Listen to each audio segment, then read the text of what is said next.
Hey everyone, in this video we're going to learn how to factor larger polynomials.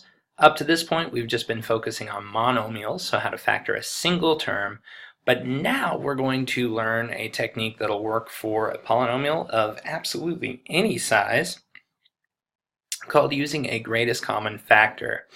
And I want you to think of this as being the undistributive property. So factoring using this greatest common factor, here's sort of the setup for it.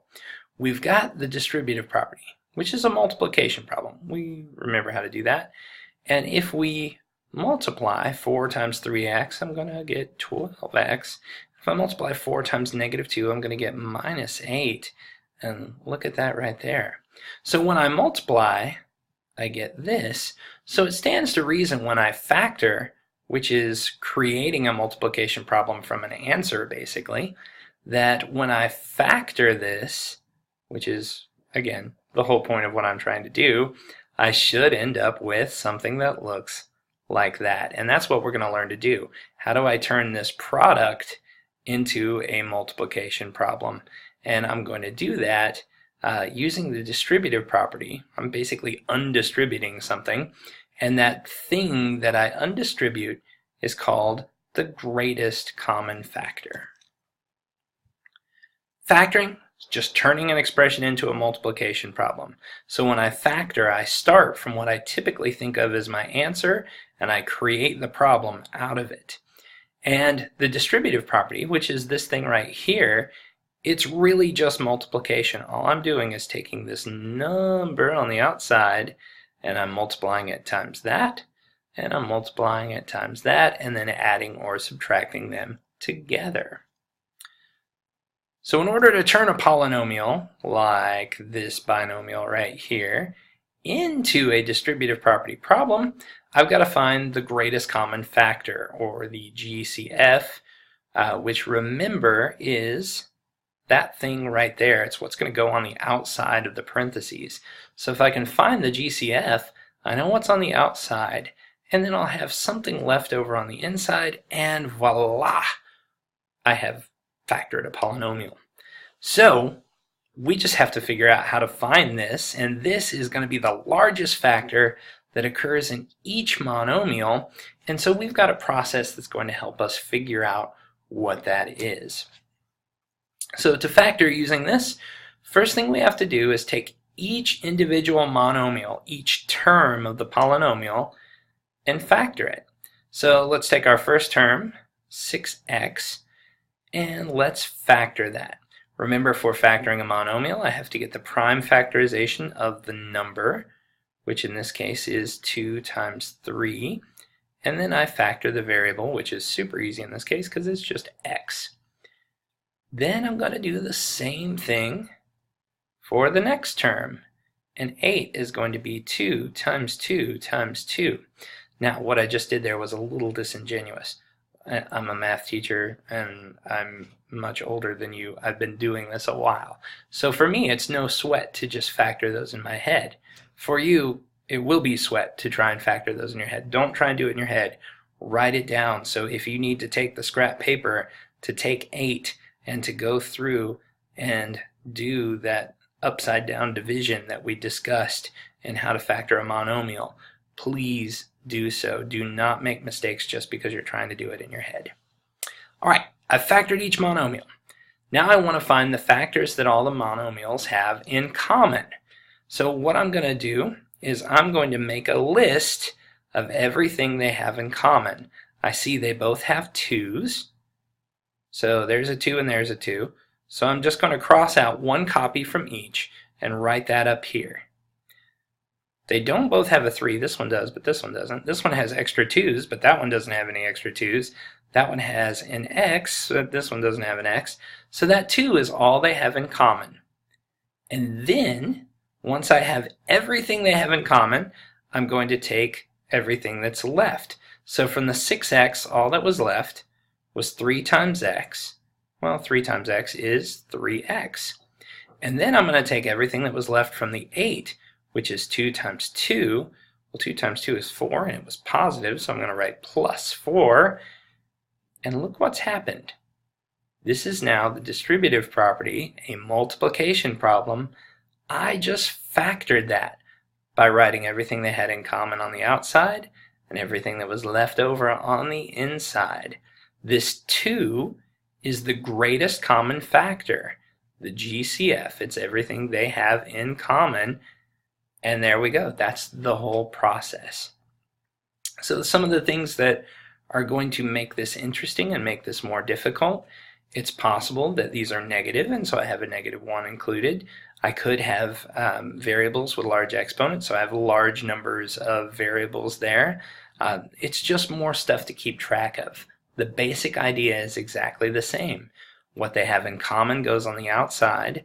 What they have uniquely, individually, or what is left uniquely from each individual term is written on the inside. Put it all together, and you have it. Also neat about this is you can always check your answer. There's no reason to ever get these wrong because you should know when you're right or wrong, because I can just distribute this. 2 times 3x is 6x. 2 times plus 4 is plus 8. There you go. I can automatically see that I'm right. So let's practice a few of these. Just as we've done with the other videos, I'm going to have my problem that I work, and I want you simultaneously working on your problem. So my problem is going to be 8 n to the 4th plus 24n. And I'm going to change that into some distributive property something. And then we're going to do a little work to do that. So I want you to go ahead and take your expression, write it down in your notes, just as I did there, and leave some space in anticipation of your factored form being right there. Then what we're going to do is take each term of our polynomial. So I've got 8 n to the 4th, and I've got 24 n, and we're going to factor those. So remember, to factor it, I get the prime factorization of the number, in this case 2 times 2 times 2, and then I rewrite the variable without any exponents, just like that. And then I do that for the other 2, that leaves me with 12, and that'll divide into 2, that leaves me with 6, which is 2 times 3, and then I have 1 lonesome n right there. So now let's figure out what these have in common. So the things they have in common, they both have a 2. I'm going to cross 1 out from each, and I'm going to put that 2 right here. We'll eventually put it here, but you'll see where I'm going in a second. They each have another 2, so I'm going to cross out a 2 from each of them and put it there. And yet another 2, so let's do that one as well. That has a 3 next. There's not a 3 in both of them, but there is an n in both of them. So let's cross out an n there and an n there and put it there. And that's all they have in common. They don't have anything else left that's the same between them. So what I'm going to do is I'm going to take all these things and multiply them together. 2 times 2 times 2 is 8. And all of that times n would be n.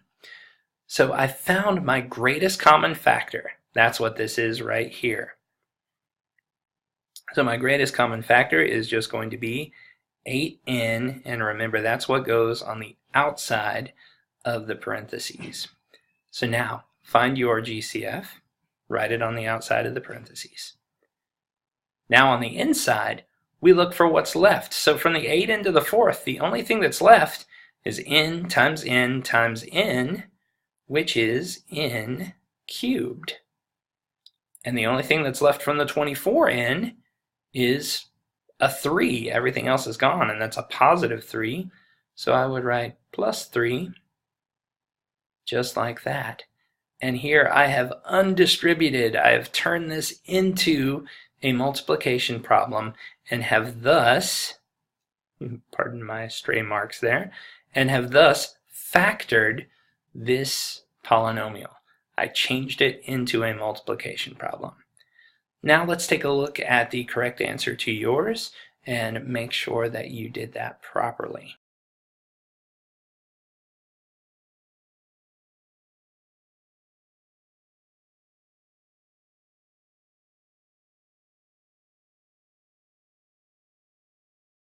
And there we can see we have our factored form of this polynomial, and we can even multiply through to make sure that it works, and in this case it does.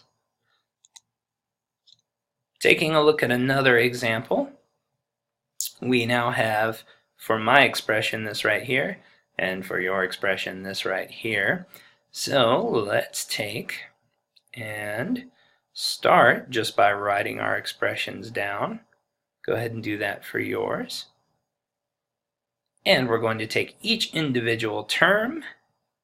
So I've got a negative 2k to the third and a negative 6k to the square, or k squared.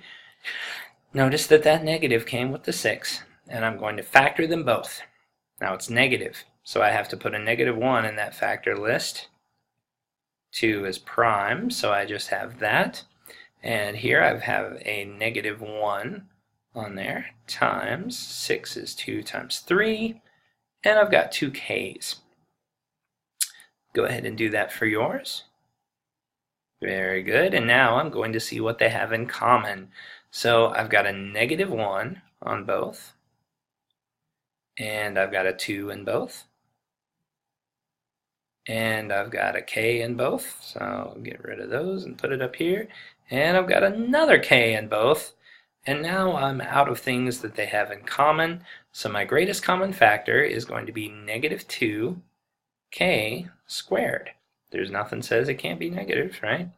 So we write our greatest common factor on the outside, and on the inside we write what's left. So from the negative 2k cubed, the only thing I didn't cross out is a k, and from the negative 6k squared, the only thing I didn't cross out is a 3, and it's a positive 3.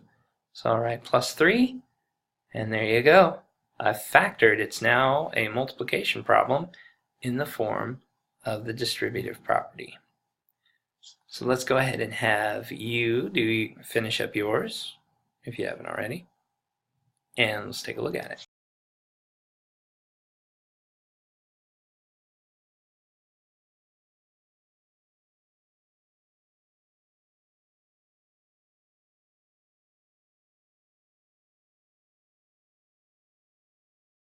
And now we can see we have our factored form. We can multiply it out, and we see that we get our original.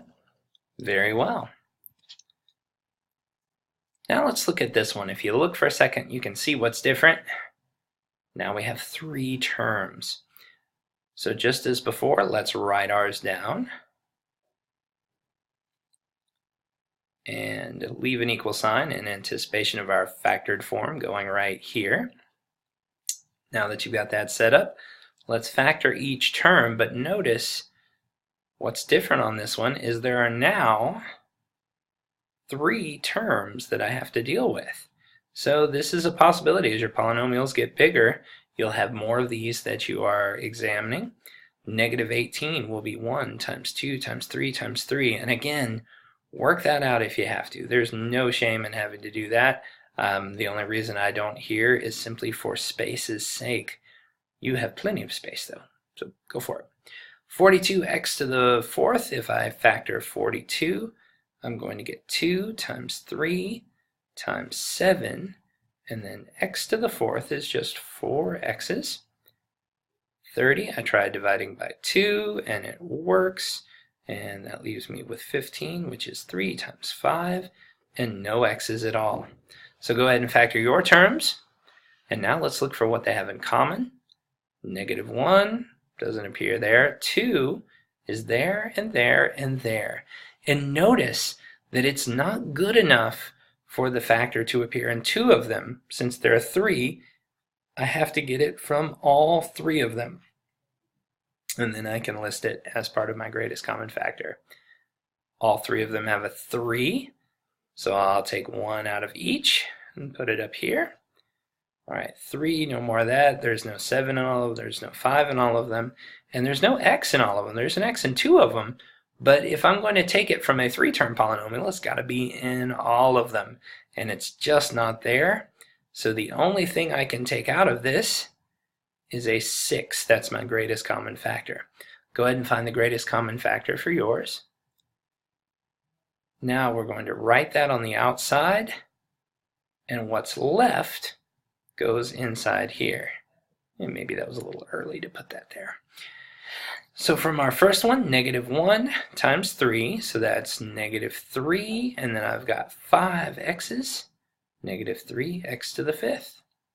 From my second term, I've got a 7 and 4 x's left, so that would be +7 x to the 4th. And from my final constant term, the only thing left is a +5, so I would say +5. Now I am distributed and fully formed. Go ahead and do that for yours.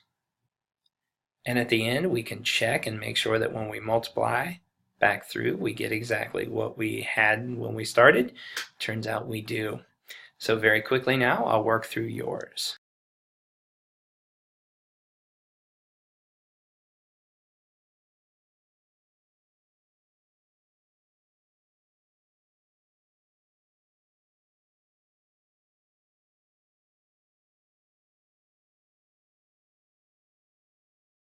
And there we go, there's yours, and you can see what the answer is. A situation that I want to go ahead and address is what happens if all of the factors of something are part of the greatest common factor. If there is nothing left, you can always put a +1 there to have something to write in. Now, just to prove to you that these things can be done in hard mode, we have here what amounts to a ginormous polynomial, 4 terms, big numbers, big coefficients.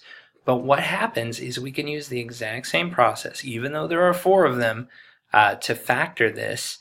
We can take a look at it and see that it's the exact same process. There's no different. Now, I am going to speed up the recording through part of this because, frankly, how boring is that to watch, and it'll save you some time. Note that even though I'm doing all of these in my head, I have an extra 15 years of experience doing this on you, so please don't feel like you should be doing those in your head or you should be doing them as fast as I am. Write it down on paper. Go slow, write it down, be accurate. Be accurate first, be fast next. So go ahead and write those down, and I'm going to speed up the video at this point, but show you that it is the exact same process. So here goes.